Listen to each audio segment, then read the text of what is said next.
দেখো সেকেন্ড ইয়ারে যা যা করতে হবে আমি অনেক কিছু বললাম, খুব রাফলি বললাম। আমার এই বলার পরে তোমার হয়তোবা প্রথম 1 ঘন্টা একটু তেজ লাগবে, টেবিলে বসবা, তারপরে তেজটা শেষ হয়ে যাবে, এটাই বাস্তবতা।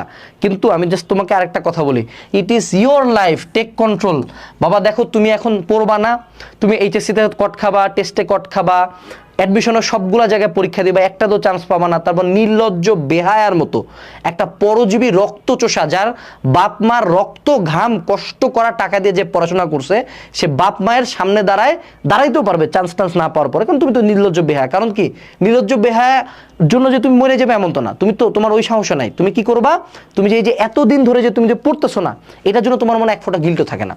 এটা হলো তোমার জীবনের সবচেয়ে বাজে, যে তুমি আয়নার সামনে নিজেকে দাঁড়ায় তুমি কোনো গিল্টি ফিল করো না। তুমি ভাবো তোমার এটা হলো বার্থ রাইট, যে আমি প্রতিদিন 10 ঘন্টা ফোন স্ক্রল করব এবং তারপরে সমাজ, বাপ মা এবং টিচারদেরকে দোষারোপ করবো যে আমার রেজাল্টের জন্য কে দায়ী। আমি প্রতিদিন তোমাদের সামনে আসে এত রাফলি এতগুলো কথা বলি যাতে তোমার মধ্যে একটা পার্মানেন্ট পরিবর্তন আসে।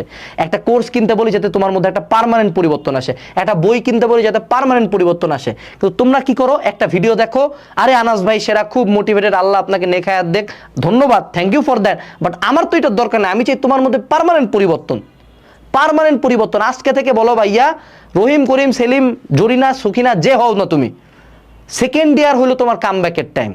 এইবার তোমার যে ভার্সনটা আসবে সেটা বাকি সবাইকে উড়ায় রাখে দিবে। Make that promise to your self. আয়নার সামনে দাঁড়ায় জোরে জোরে এই কথাটা বলো, তারপর গালের মধ্যে একটা কাঞ্চে কাপড়টা থাপড় দিয়ে শুরু করো। আসসালামু আলাইকুম।